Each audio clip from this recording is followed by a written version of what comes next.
ना सिर्फ मेरे लिए, ना सिर्फ मेरे लिए।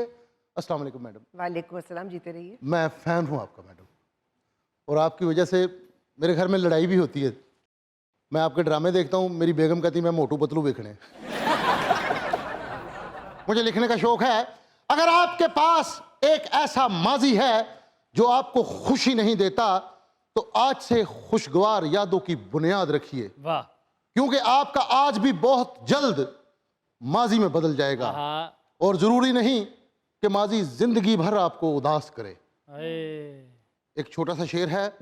याद माजी ये क्या किया तूने, याद माजी ये क्या किया तूने, याद माजी ये क्या किया तूने, हंसते हंसते रुला दिया तूने, मुस्कुराकर मजाज क्या पूछा, दुखती रग को दबा दिया तूने। दिल यादों का जब पाबंद हो गया, ते हुक्का पानी बंद हो गया, ते हुक्का पानी बंद हो गया, ते हुक्का पानी बंद हो गया। क्या बात है। मैडम सच में आप लोगों की उलझनों दूर कर दी हैं। मुझे भी थोड़ी सी परेशानियां हैं मैडम। मेरा दिल चाहता है कि मैं कहीं फौत हो जाऊं, कहीं गुम जाऊं, मैं गुम जाऊं, कहीं गुम जाऊं, गुवाच जाऊं, खो जाना चाहते हैं। नहीं, आप पंजाबी वाला खोना चाहते हैं या उर्दू वाला? उर्दू वाला अगर हो गया तो कोई ढूंढने नहीं आएगा मेरे भाई।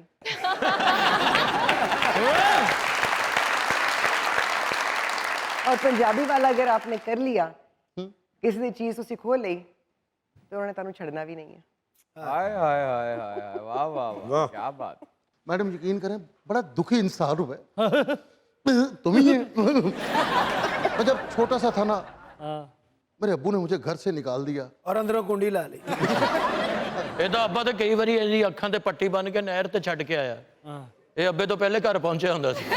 ਇੱਕ ਵਾਰੀ ਤੇ ਇਹਦਾ ਅੱਬਾ ਨੂੰ ਦੂਰ ਛੱਡ ਕੇ ਆਇਆ, ਇੰਨਾ ਦੂਰ ਬਈ ਉਹਨੇ ਇਹਨੂੰ ਫੋਨ ਕੀਤਾ, ਫਿਰ ਕਹਿੰਦਾ ਫੈਸਲ ਮੈਂ ਗਵਾਚ ਗਿਆ, ਮੈਨੂੰ ਲੈ ਜਾ।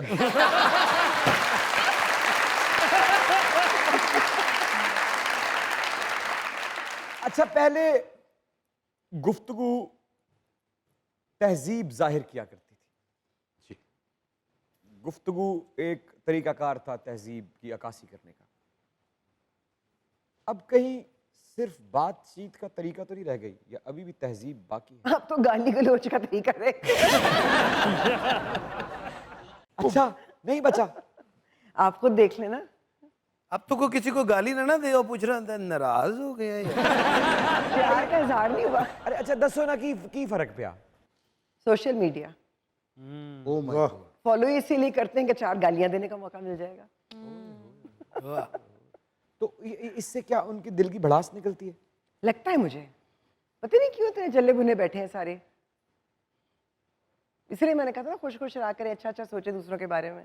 तो आप तो मतलब इतना डीप सोचती हैं, इतना डीप समझती हैं, ह्यूमन इमोशन के साथ आपकी बड़ी वाबस्तगी है, ह्यूमन इंटेलिजेंस के लिए काम करती हैं आप। अदाकार को उन कमेंट से फर्क पड़ता है, पड़ना चाहिए या नहीं, ये सवाल नहीं है मेरा। अदाकार को अदाकार मेरा ख्याल है पड़ता है, क्योंकि अदाकार हो, फनकार हो, वो हसास होता है। हसास होता है तभी तो वो कैरेक्टर्स को, किरदारों को अपने अंदर समो सकता है। तो वो सेंसिटिविटी कहीं ना कहीं दिल दुखाती है। पत्थर के तो नहीं बने हुए ना हम भाई, क्या कोई भी जो बात करता है और करके चला जाता है, वो तो शायद भूल भी जाए कि मैंने कुछ लिखा था। बिल्कुल।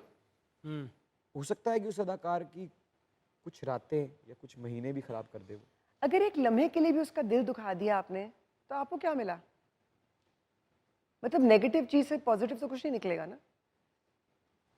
तो किसी का दिल दुखाने से या किसी को कोई गलत बात कह देने से आपको क्या हासिल हुआ? वाह। कुछ कहना चाहती हैं उन कीबोर्ड दिल हजारों से, कुछ कहना चाहती हैं? कीबोर्ड के दिल हजारों से कहूंगी वही वाली बात कि मतलब इसी चीज को किसी अच्छी चीज के लिए इस्तेमाल कर लें। कोई कंस्ट्रक्टिव, हाँ क्रिटिसिज्म हो सकता है, क्रिटिक भी हो सकती है। भाई अगर मेरा काम आपको अच्छा नहीं लगा, मैं आप ही के लिए तो कर रही हूँ, आप कह सकते हैं, आपका हक बनता है। लेकिन मेरी जात पे कीचड़ क्यों छाल रहे हैं? जातियात पे क्यों उतर आते हैं? मतलब आप लोगों के खानदानों को क्यों बीच में घसीट लेते हैं, उनके तरबियत के ऊपर उंगलियां क्यों उठाते हैं? जीने दे लोगों को। आपकी शक्लें किसी को नजर नहीं आती तो कोई आपके खानदान के बारे में कुछ कह नहीं सकता। कई दफा इस तरह के कमेंट्स में मैं कहती हूँ बोलो बोलो, शाबाश बोलो, अपनी असलियत खुद ही जाहिर कर रहे हो। ਅਕਰਮ ਉਦਾਸ ਨੇ ਆਪਣੇ ਹਮਸਾਇਆਂ ਨੂੰ ਬੁਲਾਉਣਾ ਛੱਡਤਾ ਕਿਉਂ? ਉਹ ਬਦਤਮੀਜ਼ੀ ਨਹੀਂ ਸੀ ਕਰਦੇ। ਹਾਂ ਫਿਰ ਮੈਂ ਇਹਨਾਂ ਦੇ ਨਾਲ ਆ ਕੇ ਮਕਾਨ ਬਣਾਇਆ। ਅਸੀਂ ਫਿਰ ਉਹ ਇਹਦੀ ਕਰਨੀ ਰੋਜ਼। ਤਖਾਵਤ ਸਾਹਿਬ ਵੀ ਆਪਣੇ ਅੱਬੂ ਨੂੰ ਕਹਿੰਦੇ ਅੱਬੂ ਜੀ ਮੇਰਾ ਕੁਝ ਕਰੋ, ਉਹਨਾਂ ਨੇ ਬਿਸਤ ਕਰਤਾ।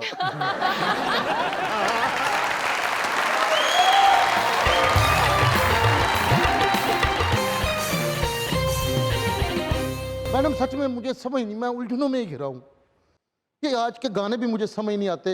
थोड़ा सा प्यार हुआ है, थोड़ा सा बाकी। ये प्यार है कि बंदा ने मकान दिया किश्तां देनियां ने।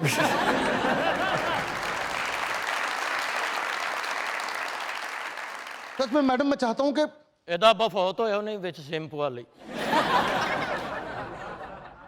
ਇਹਦਾ ਅੱਬਾ ਵੀ ਫੌਤ ਹੋਇਆ, ਉਹਦੇ ਕੰਨ 'ਚ ਕਹੀ ਜਾਏ ਆਉਣ ਜਾਣ ਰੱਖਣਾ, ਸਾਡਾ ਕੱਲਿਆਂ ਦਿਲ ਨਹੀਂ ਲੱਗਣਾ। ਅਕਰਮ ਦਾ ਅੱਬਾ ਫੌਤ ਹੋਇਆ, ਕਹਿੰਦਾ ਮੈਂ ਨਾਲ ਹੀ ਜਾਣਾ। ਇਹਦੀ ਅੰਮੀ ਨੇ ਧੌਣ ਚ ਮਾਰੀ, ਕਹਿੰਦੀ ਫਿਲਮ ਤੇ ਚੱਲਾ।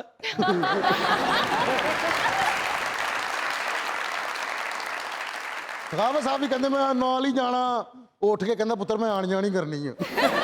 ਇਹਦੀ ਕਹਿੰਦਾ ਮੈਂ ਨਾਲ ਹੀ ਜਾਣਾ, ਇਹਦੀ ਅੰਮੀ ਕਹਿੰਦੀ ਉਹਨੂੰ ਤਾਂ ਸੈੱਟ ਹੋ ਲੈਂਦੇ ਫਿਰ ਤੂੰ ਵੀ ਟੁਰ ਜੀ। ਅੱਬਾ ਫੌਤ ਹੋਇਆ ਤੇ ਉੱਠ ਕੇ ਕਹਿੰਦਾ ਜਿੰਨੇ ਜਿੰਨੇ ਮੇਰੇ ਅੱਬੇ ਕੋ ਕੁਝ ਜੋ ਲੈਣਾ ਮੈਨੂੰ ਦੱਸ ਦਿਓ। 300 ਬੰਦੇ ਨੇ ਹੱਥ ਖੜਾ ਕਰਤਾ ਤੇ ਕਹਿੰਦਾ ਉੱਠ ਕੇ ਕਹਿ ਦੇਵੇ ਮੈਂ ਦੇ ਦੇਣਾ। ਅੱਬਾ ਚਲਾਕ ਸੀ, ਉੱਠ ਗਿਆ ਕਹਿੰਦਾ ਦੇ। ਉਹ ਤੋਂ ਅੱਬੇ ਨੂੰ ਕਹਿੰਦਾ ਅੱਬਾ ਵੇਲਾ ਤੇਰੀ ਮਰ ਕੇ ਵੀ ਸ਼ੁਗਲ ਵਾਲੀ ਆਦਤ नहीं गई। मैडम मैं उलझनों में फंसा हूं, मैं चाहता हूं मुझे सब मोहब्बत करें, मुझे कुछ पलकों पे बिठाए। ਤੈਨੂੰ ਰਕਸ਼ੇ ਵਾਲਾ ਨਹੀਂ ਬਿਠਾਉਂਦਾ, ਪਲਕਾਂ ਤੇ ਕਿੰਨੇ ਬਿਠਾ।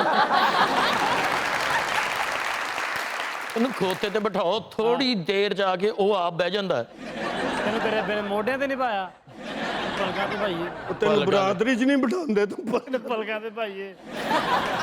ਤਖਾਵਤ ਸਾਹਿਬ ਮਾਹਿਰ ਨਫਸੀਆਤ ਕੋ ਗਏ ਨੇ, ਉਹਨਾਂ ਨੂੰ ਜਾ ਕੇ ਕਹਿੰਦੇ ਕਿ ਮਰੇ ਬੰਦੇ ਮੇਰੀ ख्वाब ਚ ਆ ਰਹੇ ਨੇ। ਉਹ ਕਹਿੰਦੇ ਸ਼ੁਕਰ ਕਰ ਜੂੰਦੇ ਤੇ ਤੁਹਾਨੂੰ ਮੂੰਹ ਨਹੀਂ ਲਾਉਂਦੇ।